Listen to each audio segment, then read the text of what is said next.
details? Fine. I drive a Ferrari 355 Cabriolet. What's up? I have a ridiculous house in the South Fork. I have every toy you can possibly imagine. And best of all, kids, I am liquid. So, now you know what's possible. Let me tell you what's required. The email address, lifeadvicerr@gmail.com. Kyle and Wargon on the scene. Good to see everybody. Got the chain dangling today, Kyle. I like seeing that. Is that an everyday chain, I assume? Everyday chain. Everyday chain, and possibly one of two going in the future. I think I could be a 2-chain guy. Yeah. Would you go shorter on the second chain, or would you go longer on the second chain? Oh, I don't know. It's a pretty good length right now. Yeah. Not saying it's long, but I do like the idea. I don't know which one to go with. Yeah, I like the idea of the thought of just the differential on that, because if you're going to be a 2-chain guy, I think people have to see the 2 chains. Yeah. Otherwise, why are you even doing it? I assume you're a 2 chains guy musically as well, right? Absolutely. I think he's maybe the funniest rapper we've ever had. He's hilarious. Funniest rapper. He's hilarious. Lil Wayne has had some funny stuff too, but I think just more often than not, T-Pain makes me laugh. Or T-Pain, 2 Chains. Yeah, well, T-Pain too, though. Wargon, favorite rapper? I don't know. I'm an Eminem guy. All right. I thought he was going to say like Andre 3000 or something. Yeah, unless we took T-Pain from him. All right. So we have some further information on the pontoon boat. Ooh. Then we had somebody else email us saying, I think I saw that actual bachelor party, but I don't believe that that's the case. So we're not going to read through that one. So 5'12", 195. Yes. When I refer to myself as 6 feet tall, people act like I'm a 6'6" team claiming about a national championship, a 6'6" team claiming about a national championship. But I'm literally 72 inches tall, so now I say 5'12". Before switching to machine work for my joints a couple summers ago, I got up to benching 315 for 3 sets of 3 and squatting 405 for 3 sets of 5. That's incredibly impressive to do 315 3 times, especially at 195. So good for you. We'll give you the 6 feet. Anyway, following up in the email from the last pod about the bachelor party pontoon boats, I'm the groom. Dubbed in the original email as PJ, my buddy who wrote in, we'll call him Leaf. Left out a few details. 1, he's not 5'10". Oh, no. Can we trust anything anymore? I don't want to trash my guy to the world here and call him 5'7", 5'8", so let's call him 5'9"-ish. I do think this is interesting. The one guy that emailed in, I don't even know, did I read it? Where he was just like, this podcast sucks. Basically, like, I can't. No, I don't know. I don't remember you reading that one. Yeah. Now, we usually leave those for Friday feedback, but he's like, this obsession. I think he was foreign. He was like, this obsession with height. Like, I've never heard anybody ever talk about it. I think it just sort of happened. I'm 28, and all relevant parties are between 27 and 33. That's number 2. Number 3, the setup for the trip is thus. I invited everyone, booked a house on the lake with driving distance for everybody within driving distance at $256 per person, and handed off the planning to my co-best man. Number 4, Russillo's instincts were right. It's not just 2 groups. There are 2 singles and a duo on this trip. That leaves 2 big groups of my college buddies, 8 minus me, and my law school buddies, 6 minus me. My co-best men are from my college group, and Leaf is one of my law school buddies. That means the guys griping about the boats are ostensibly doing better than the guys suggesting the boats. Here we go. Pocket watching. Here we go. Yeah.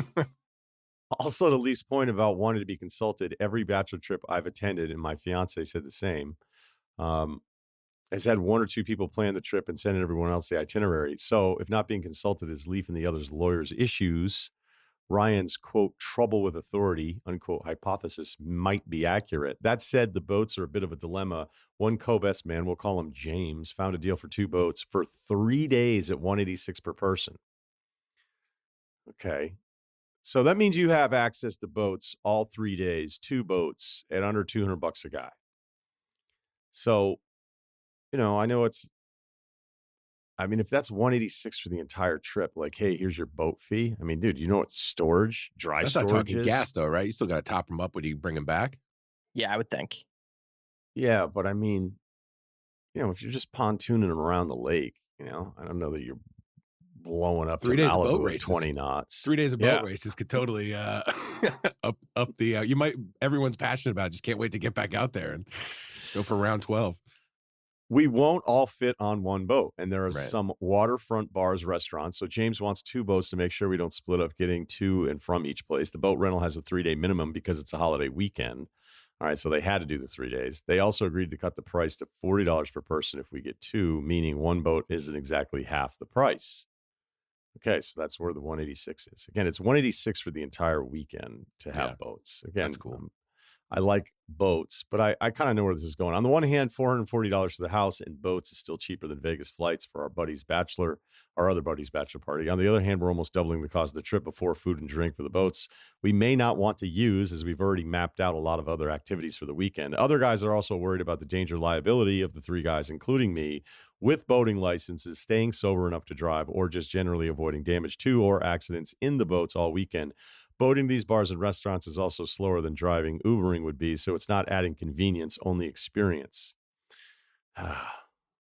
My biggest concern with the boats is 1, the cost will make us feel obligated to use them when we'd rather not, or 2, we won't use them as much, and guys are resentful that they wasted $186. People keep saying it's my weekend, I should decide, but honestly, I don't see any world in which I don't have fun this weekend, so I can't bring myself to care. So I'm requesting the best wedding gift if possible. Best wedding gift. God, why am I? He's suggesting the best wedding gift possible is for the Russillo pod to decide for me. Again, the options are no boat, $0, 1 boat, 120 a person, 2 boats, 186 a person. Thanks, guys. Okay. All right. Look, a lot of good points. I don't think the cost is crazy, especially for this group, 2733. Others may say, hey, why are we going to do this? Why are we paying 186 a person? Again, if it's only 1 boat, it's 120. So I think it's important that he pointed out it's not just half price if we stay to the 1 boat. The fact that they have to do the 3 days because it's a holiday weekend, you're right. Like, you're going to be looking at those boats sometimes being like, we're not even using them today because you have other activities planned. I'd say number 3. I don't even know if I numbered the first 2, but the boating license anxiety is a real thing because clearly somebody's going to have to stay sober enough at a bachelor party while you're bar hopping on the waterfront, which sounds awesome. And look, pulling up with your crew that first time and then having the boats, hitting a couple spots, getting onto the boat, hitting up a different one. Like, I'm picturing places that I've hung out that are like this, and then just cruising back, sun is setting. You're thinking about the night. Tunes are a little widespread out on the pontoon. That's pretty epic. And it might be worth the one awesome night that you do that to feel like you're wasting money the other nights. But is there going to be somebody in this age group? This is a dangerous age group for a bachelor party. If it were post 40s, I assume there's one guy that would be thrilled to drive the boat. So he'd have a good excuse because he just doesn't want to be hungover anymore in his life and he cannot possibly stand it. But 27 to 33, there's probably very few people in that group that have dealt with the is this pointless stage of being hungover as you start to question that when you're older. So, there's also, like, just to be the reality of it, like, you can have a boater's license, but when you're driving a different boat that's not your boat, it's just like, all right, I got to kind of figure out how to dock this stuff. Now, granted, pontoons, you're going fairly slow. You're going to be able to figure out how to dock the whole thing, but that's just asking it. I don't know. Maybe there are people that are better than me, but there certainly are. But when you have to be in charge of the boat, it is a big responsibility, and you have to just accept that I'm not going to have as much fun as everybody else. And then, I'm going to, who knows, docking in front of people in the pontoon, and you have a license, like, you don't want to look like a total asshole when you're doing that. I still think the peak moment of this for at least the one night is probably worth it. And I think once you're out on the water, everybody's going to be like, I'm really pumped that we have this. So, not shocking, I'm pro boat in this scenario. Yeah, I think you can't. A good rule of bachelor parties, I would imagine, is we're not doing the split up thing. So I don't think 1 boat is an option. And I think you over prepare, which means that you bought the boat for 3 days and you probably use it 1 day. I'm just thinking back to Ocean City, Maryland, where if we didn't have any structure, probably could have been at Secrets a little less. We had a great time, but it was just sort of like, everyone was up for like 2 hours and we're like, Maybe we'll throw something on the grill, but I guess Secrets opens pretty soon. Should we just go back? And we basically spent 3 days at Secrets in Ocean City, Maryland, rather than anything else. So I think that's cool to have a little structure there. And I would vote for the boats. 2 boats, can't go one. You don't want to leave anybody in on land for that. Is there not an option where they just rent these boats for one day? No, he said Holiday 'cause it's a weekends. holiday weekend. They have to do the 3 Right. days. Like, I think I- just wonder. I'm sorry to jump you, No, Morgan, you're but good. I almost wonder: does it feel like it's a wasted cost because you're not going to be using them a bunch of time? Because I would argue a night out on the lake, bar hopping, pontoon boats, 2 boats, 186 a guy for just that experience. Like, you'd be dying to pay that for just one night. This of is boating. all in how you sell it. You tell these guys it's 186. We have it for tonight, and then we also get it for the next 2 days. Oh, nice. Well, Jordan Belfort there. That Yeah. was great. That was great. Like, you're gonna have a good time on that one night. Wolf of Lake George. That's Right. awesome. Is this legal? An amazing opportunity just came across my desk. Who buys this? Oh, mostly postmen.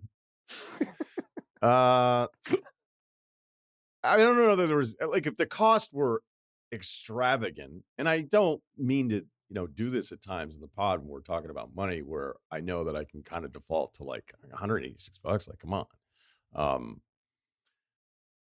It really does feel like it's the marketing of it, Oregon, because staring at them when they're not being used and then having other activities, it's like, oh, well, this was a waste of money. But You're gonna waste money at a bachelor party.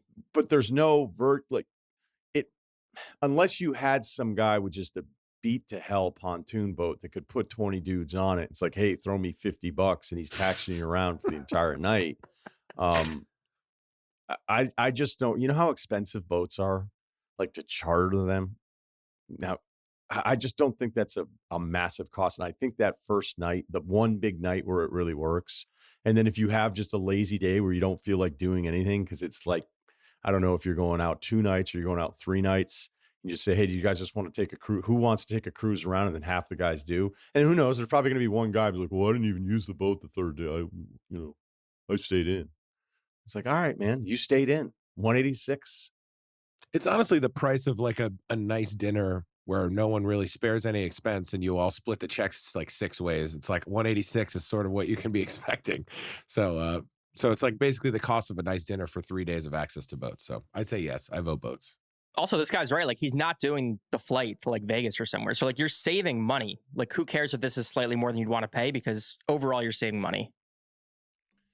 I think you just go, hey, man, there's going to be some people that really appreciate it. I think the night where it goes, like the choice night that you do it, you're going to go, this was awesome. Because you're not 6 deep in an Uber, ordering an Uber Comfort. And you're like, dude, do you have the extended hatchback Prius? Like, is this really comfort, dude? Because I'm not comfortable. All right, real quick one. Single guy going to a wedding alone. Hey, fellas, just got a short one here. I'm a single guy going to a female's wedding alone. Any tips? No impressive gym stats. Player comp, Sasha Khan. I have no tips and I'll never be this guy, but I kind of envy you. Never done it? No, I mean, my first wedding, wasn't that long ago. It was like a year before mine. And like, I was certainly not a single guy at a wedding. I just wonder what that's like. You're dressed up. So, I like to wear suits out for no reason sometimes. So just to be looking my best at a wedding and, everyone's like friendly and people are asking questions. Who's this guy? I just feel like it'd be a great time. I don't have tips, but I have a little bit of envy. Does he have like a group of guys he's going with? Did he We say don't that? have that info. Sounds like Short he's friends email. with the bride. Yeah, I don't know. Yeah, that's tough. Because my first friend that got married, it was like a group of like 8 of us. He got married when he was like 25, 26. So like a bunch of us were single at the time. It was a good time, but this sounds like a different situation. 2 very distinct ways this can go. You're going to have an awful time if it's an older wedding. You might drink way too much. And everybody will be looking, and you're going to stand out because there's going to be no one on your arm going like, hey, do you really need a double whiskey just because it's open bar? Like, is there any way you could dial it back? I've done this. I've also watched games at the reception bar. There was one I went to where it was like there were some big games on. So I was like, whatever, just post it up here. I don't dance. So I think the dancing part is huge. If you're a dancer, if you're a confident dancer, although I've said this before, guys that are really, really good dancers, I don't know that I trust them. And so if you're just good enough, like you like to dance and you don't have to be good at it. You just want to be out there. There's going to be a lot of options for you. So I think that's where it pivots to the really positive version of this. If this is a younger wedding, there's likely going to be some women that are there solo. And I mean, you want to talk about like bartending on Valentine's night? That was like the best shift ever when you were single. Because it was just like, you want to feel alone. You've never felt more alone than when you're out on Valentine's, and just add PEDs to that scenario when you're in a wedding dress, obviously not the Table actual for one at gown. Christmas Eve, Yeah, right? yeah. I mean, this is like unbelievable opportunities here. So I think the dancing part of it's great. Mixing in the water isn't bad. Again, we don't know what the age group That's deal good advice. here is. That's great advice. Well, I mean, it's always great advice until you don't want to actually do it. So, it's about your confidence. Go in there with the mindset that you're going to dominate. Don't go in there apprehensive, because it's all over in a few hours. And if you go in there like second guessing yourself, being insecure about it, and it's a little bit older, you start checking out Minnesota Golden State. You're like, oh, Ant's going off. And you're over by your side, and people are like, it's a wedding. Guy does he not even like anybody? Like, why did he get invited? Yeah, I'm kind of talking about myself a little bit right now. Yeah. So Yeah, I think there's a ton of versions where this can go both great or bad. Maybe you pull a little Wedding Crashers where you dance with a kid, sober, hopefully.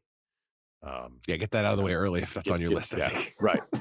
It's like, oh my God, he's so great. Wait till with Cotton Eye Joe kids. comes out at like 8:30 and do that one. I'm not a dancer, but at this last wedding, I mean, something came over me. I don't know what the hell. It was probably was your the wedding. No, the wedding I just went to when I was back in Poughkeepsie.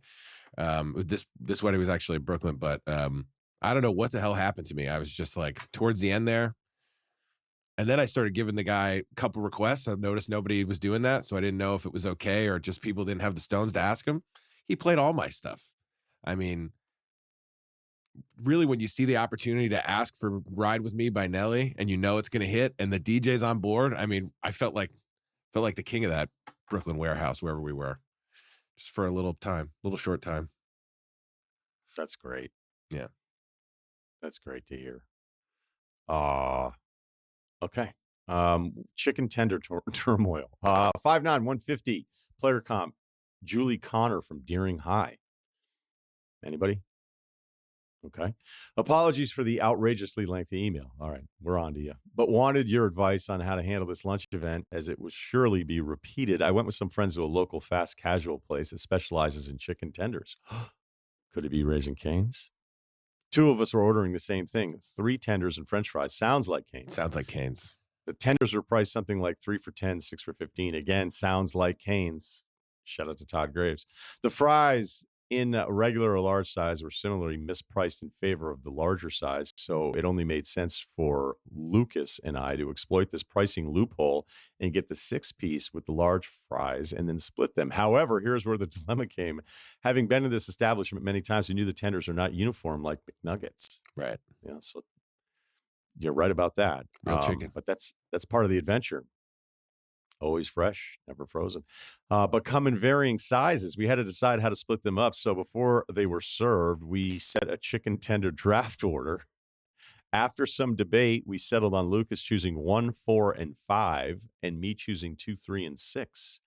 If one of the tenders were significantly tinier than the rest, this would have been bad for me, but that wasn't the case, as the 5 versus 6 was a tough choice.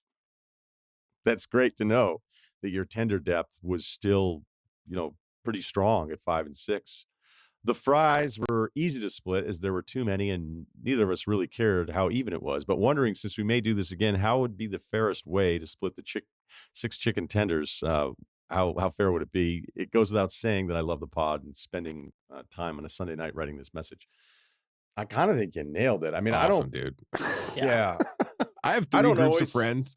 Only one circle could I even have them get them on board to do something like this silly, but also actually pretty efficient. Like the two other groups would just be like, what are you, an idiot or something like that? And there's only really one. It's probably the LA guys that I could have this sort of fun when we're splitting something at Raising Cane's. So really awesome. Three groups of friends is a ton. Good for you. Well, you got, it's like the regular Poughkeepsie guys, college guys, and dudes from out here. Okay. I'm just thinking, like, if we were in this situation and I tried to broach this, they'd be like, what the hell's wrong with you? And then they'd be making fun of me for it. But this is really cool when everyone buys in. I mean, there's only two of you guys, but still, I think that's really neat. Did you have crossover in your group? Is there one guy from one group that the other group actually really likes and is accepted and almost gets excited about his energy? Yeah, I'd say the best looking guys in each group all linked up.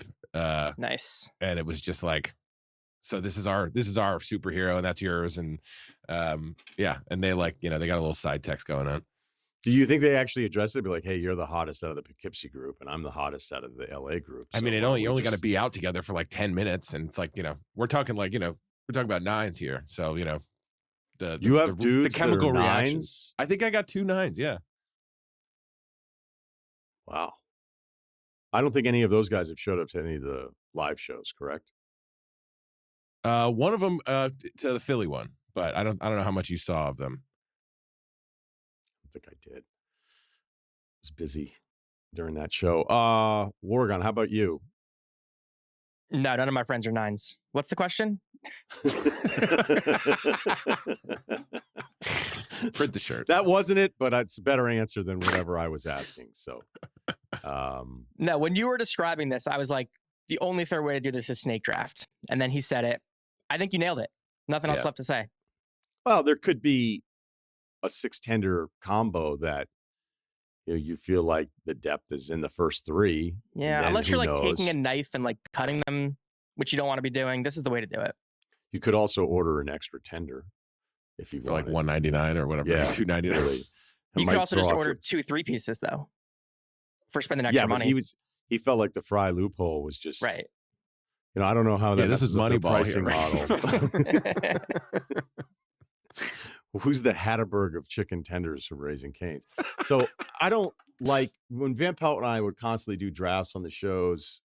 People were just so obsessed with snake drafts because of fantasy football and fantasy baseball. It's like, well, when it's 2 guys, I don't think it has to be a snake draft all the time. It used to always like everybody would be like, how come you guys don't do snake drafts? Like, well, it's when it's 2 people, especially for the dumb shit that we were doing, it didn't really matter. Like, say you were doing an NBA playoff draft of who could win the entire thing, right? Actually, meant to do that with Cerruti. Didn't do it. Well, there's always 26. If there are 3, like, for example, this year, if the 3 best chicken tenders were OKC, Boston, and Cleveland, who knows after these game 1 openers? But you get the point, is that the snake draft does not solve the problem of the 4th team that's picked. And in this case, the snake draft may not solve the problem of the 4th tender pick. We've got to see the 6 tenders, and there's not going to be the same 6 tenders every time you do this. So it sounds like for this case, it worked. And yeah, the number 1 pick for the tender more often than not, especially from Raising Cane's, like there's going to be a special one in there. There's going to be just a meaty tender where you're like, this has the volume of the tenders 5 and 6 combined right now. Like this is like getting Shaq in fantasy basketball during his prime. So this almost feels unfair. Drafting Giannis after the growth spurt. I think the lesson in all of this is of all the emails that we've received about different concerns, whether it's a pontoon boat, utilities, can I talk to my best friend's ex? You have a friend where you are able to efficiently come to some sort of agreement where both sides feel satisfied. And that, my friend, that's the headline. That, sir, is the ultimate compliment. You don't need our help. We actually need your help. We're going to start forwarding emails to you and your friend about how to resolve conflict because you have figured it out. And I imagine great things are in your future. Okay.